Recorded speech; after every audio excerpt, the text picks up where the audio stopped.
Jai Hind everyone. Good morning to all of you. This is Pooja Upadhyay from Shri Ram Public School. So let's start with today's topic. Till now we have studied about the what is business, definition of the business, features, importance of the business, and after that we have saw the economic activity. Okay.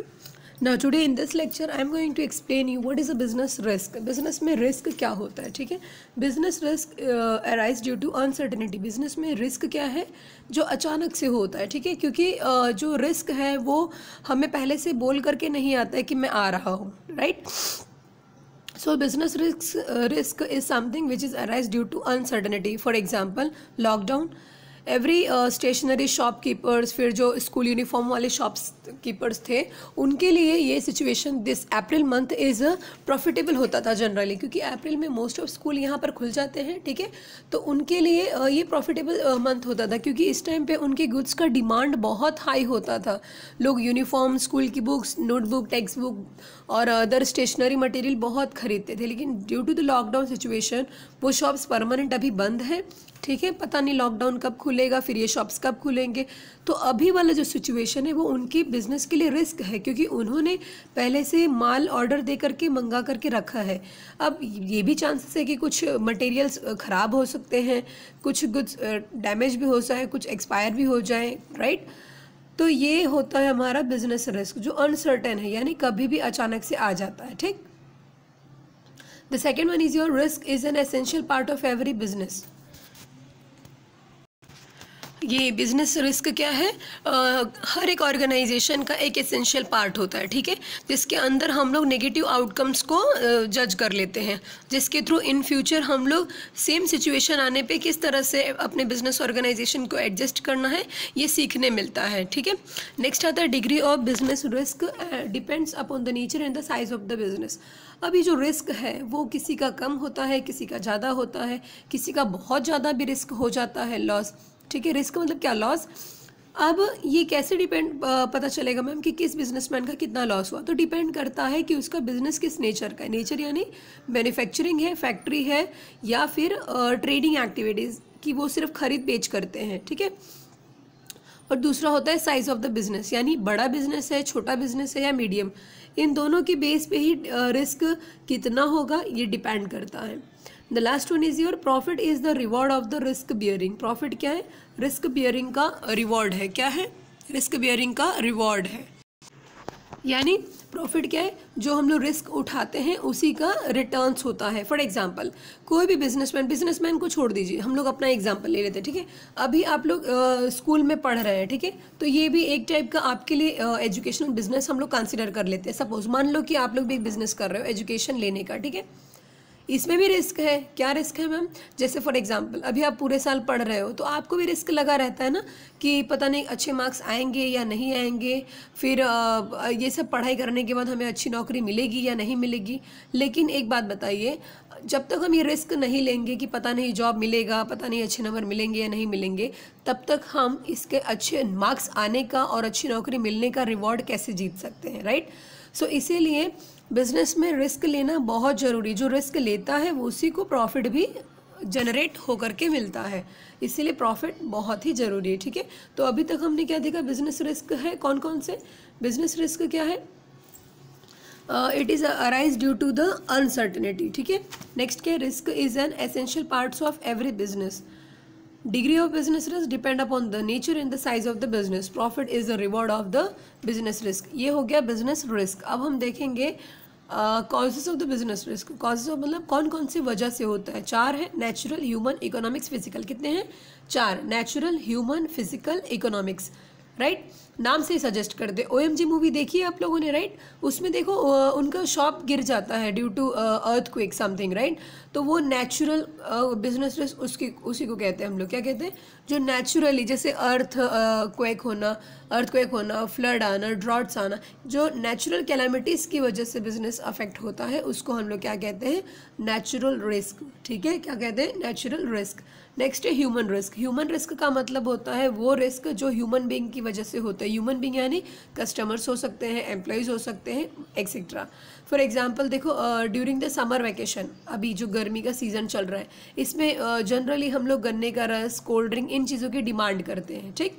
लेकिन मान लीजिए कि summer season आने के बावजूद गर्मी नहीं पड़ रही है, बारिश हो रही है, कभी तूफान आ रहा है, कभी आंधी पानी आ रहा है, कभी ठंड बहुत बढ़ रही है, तो आपको लगता है कि बारिश में ठंड होती है तो बारिश के टाइम पे कोई गन्ने का रस पिएगा? नहीं, बिल्कुल नहीं। ऑब्वियसली सब चाय पियेंगे, राइट। तो अगर ऐसा कुछ होता है तो उसमें क्या होता है, ह्यूमन बीइंग के डिमांड चेंज हो जाते हैं, वो सडनली अपने टेस्ट एंड प्रेफरेंस को चेंज कर लेते हैं, तो इससे क्या होता है, उनके टेस्ट पे अफेक्ट होता है। इसको हम लोग बोलते हैं ह्यूमन बिजनेस रिस्क, ठीक है। ये बारिश आना ये नेचुरल भी हो सकता है। अगर बारिश की वजह से बिजनेस अफेक्ट होता है तो वो नेचुरल होगा, लेकिन बारिश होने की वजह से कस्टमर के टेस्ट एंड प्रेफरेंस चेंज हो गए तो उसको हम लोग ह्यूमन में भी कंसिडर करेंगे, ठीक है। दूसरा हो गया एम्प्लॉय स्ट्राइक पे चले जाए, ये हो गया आपका ह्यूमन रिस्क।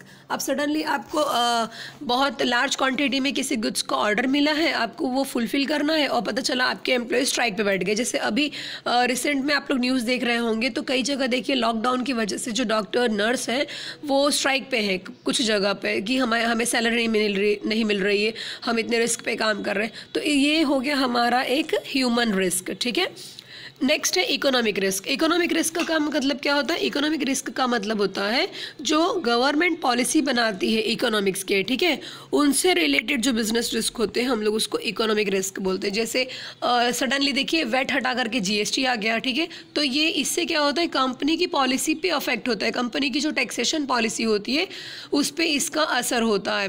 तो ये हो गया हमारा इकोनॉमिक रिस्क। फॉर एग्जाम्पल दूसरा ये ले लो, सडनली इकोनॉमिक कंडीशन अच्छा नहीं है, गवर्नमेंट को फंड की रिक्वायरमेंट हो गई, जैसे बैंक के रेट ऑफ इंटरेस्ट कम हो गए, ठीक है, लोन के इंटरेस्ट हाई हो गए, तो ये सब की वजह से हमें इकोनॉमिकली प्रॉब्लम्स होता है, जो हमारा इकोनॉमिक रिस्क होगा। नेक्स्ट है फिजिकल रिस्क। फिजिकल रिस्क यानी जो एसेट्स में जो फिजिकल आइटम्स जो कंपनी के अंदर होती है, जैसे एसेट्स हो गया, गुड्स हो गया, इसके अंदर जो डैमेज होते हैं, जो अपग्रेडेशन होते, चेंजेस होते हैं, वो हमारा फिजिकल रिस्क है। फॉर एग्जाम्पल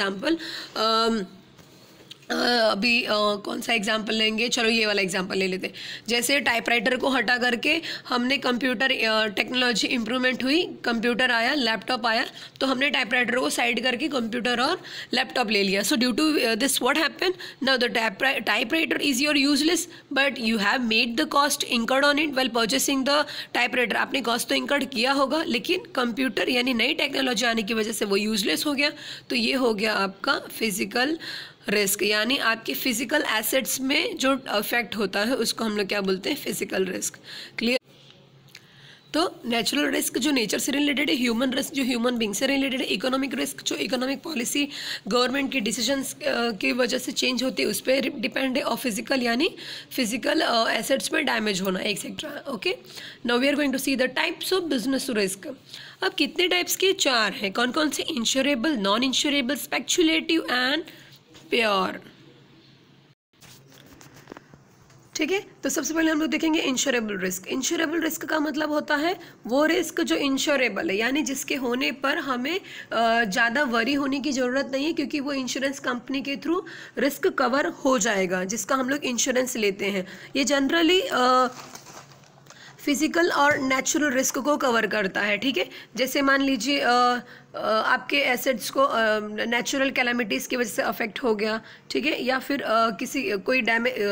कोई मशीनरी डैमेज हो गई, बिल्डिंग्स को अफेक्ट हो गया, एसेट्स बिगड़ गए, तो उसको कवर करने के लिए हमने ऑलरेडी इंश्योरेंस करवा के लिया है। जैसे मान लीजिए आपके पास बाइक है, मोबाइल है, कार है, ठीक है, तो आपने इन सब का इंश्योरेंस करवा लिया है। अब मान लीजिए कि ये सारी चीज़ें बिगड़ जाती है, डैमेज हो जाती है, तो इसमें आपको ज़्यादा टेंशन लेने की ज़रूरत नहीं है। क्यों? क्योंकि हमने ऑलरेडी इन सारी चीज़ों का इंश्योरेंस करवा के रखा है। तो हम लोग क्या करेंगे, जो भी रिस्क हुआ है उसको इंश्योरेंस कंपनी से रिकवर कर सकते हैं। इसको हम लोग क्या कहते हैं, इंश्योरेबल रिस्क। दूसरा आता है नॉन इंश्योरेबल। नॉन इंश्योरेबल ये थोड़ा सा ज़्यादा रिस्क हो जाता है। क्यों? क्योंकि ये ऐसा रिस्क है जो हम लोग इंश्योरेंस कंपनी के थ्रू रिकवर नहीं कर सकते। इसको क्या बोलते हैं, non insurable risk.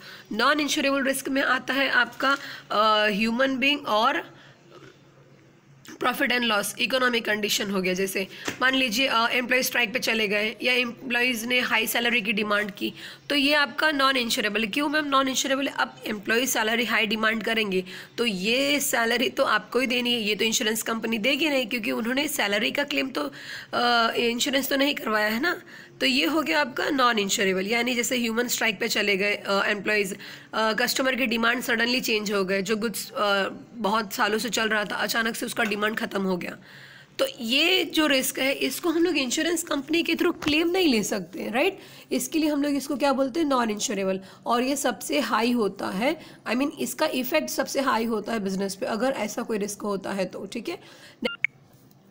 Speculative risk का मतलब होता है एक अंदाज लगाना कि ऐसा हुआ तो ऐसा हो सकता है। यानी जैसे आपने कोई नया प्रोजेक्ट स्टार्ट किया, ठीक है, अब उस प्रोजेक्ट के सक्सेस होने में और फेलियर होने के डबल चांसेस। देखिए जैसे एग्जांपल ले लेते हैं, बस्ती में वो जो ओवर ब्रिज फुटहिया पे बन रही थी, पता है आप लोगों को, वो ब्रिज आधी बनी और उसके बाद सडनली गिर गई थी, राइट। लेकिन जब वो ब्रिज हम बना रहे होंगे तो उस टाइम पे हमारा इंटेंशन क्या रहा होगा, ये कि ये ब्रिज अच्छे से बन जाएगी, पब्लिक ट्रांसपोर्टेशन स्टार्ट हो जाएंगे और हमें प्रॉफिट होगा अच्छा खासा। लेकिन सडनली वो गिर गई तो उसकी वजह से क्या हो गया, प्रॉफिट की जगह लॉस हो गया। एक तो ये है कि वो रिस्क तो हुआ, लेकिन हमारा जो अंदाज था, स्पेक्युलेशन का मतलब होता है अंदाज लगाना, जो हम लोग प्रॉफिट को इमेजिन कर रहे थे वो हमारा लॉस में कन्वर्ट हो गया, तो ये होता है स्पेक्युलेटिव, ठीक है। जैसे अभी देखो लॉकडाउन चल रहा है, अचानक से मम्मी क्या करती हैं, बहुत सारा राशन घर में भर के रख लेती है, कुछ चीज़ें तो महंगे दामों में भी मिलने लग गई हैं, राइट।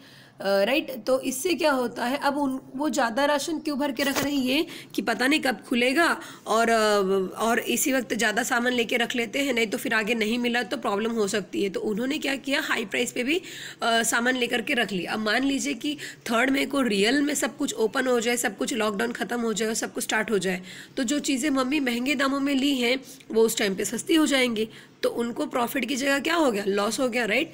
तो ये हो गया हमारा स्पेक्युलेटिव। यानी जैसे सोने का ले लीजिए, गोल्ड, उसमें भी जनरली क्या होता है, जब गोल्ड के रेट्स हाई होने लगते हैं थोड़े थोड़े करके, तो उस टाइम पे हमारे घर में देखो सब लोग गोल्ड लेने के लिए पहुंच जाते हैं, ये सोच के कि अभी बढ़ रहा है आगे और बढ़ेगा, और सडनली समझो बढ़ने की जगह घट गया, तो प्रॉफिट की जगह लॉस हुआ कि नहीं।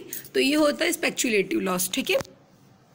एंड द लास्ट वन है प्योर रिस्क। प्योर रिस्क यानी कि जो प्योरली होता है कंपनी में, जैसे टेक्नोलॉजी चेंज हो गया, कस्टमर की डिमांड चेंज हो गए, तो ये ऐसे रिस्क हैं जिसको हम लोग रोक नहीं सकते, जिसको हम लोग इंश्योरेंस कंपनी के थ्रू कवर नहीं कर सकते, जो ह्यूमन बीइंग के थ्रू होने वाले प्योर रिस्क इसको बोलते हैं। जैसे लॉस बाय फायर हो गया, लॉस बाय थेफ्ट हो गया, मतलब रियल में जो लॉस हो गए, ठीक है। और प्योर रिस्क इंश्योरेबल भी हो सकता है, नॉन इंश्योरेबल भी हो सकता है। क्लियर हुआ? तो आज हम लोग यहीं पे स्टॉप करते हैं, ठीक है। इन तीनों क्वेश्चंस का एक्सप्लेनेशन आप अपने मन से लिख लीजिएगा। आज यहीं पे स्टॉप करते हैं। Happy and stay home, stay safe. If you having any doubt student, please ask me in the evening lecture. Have a nice day, take care.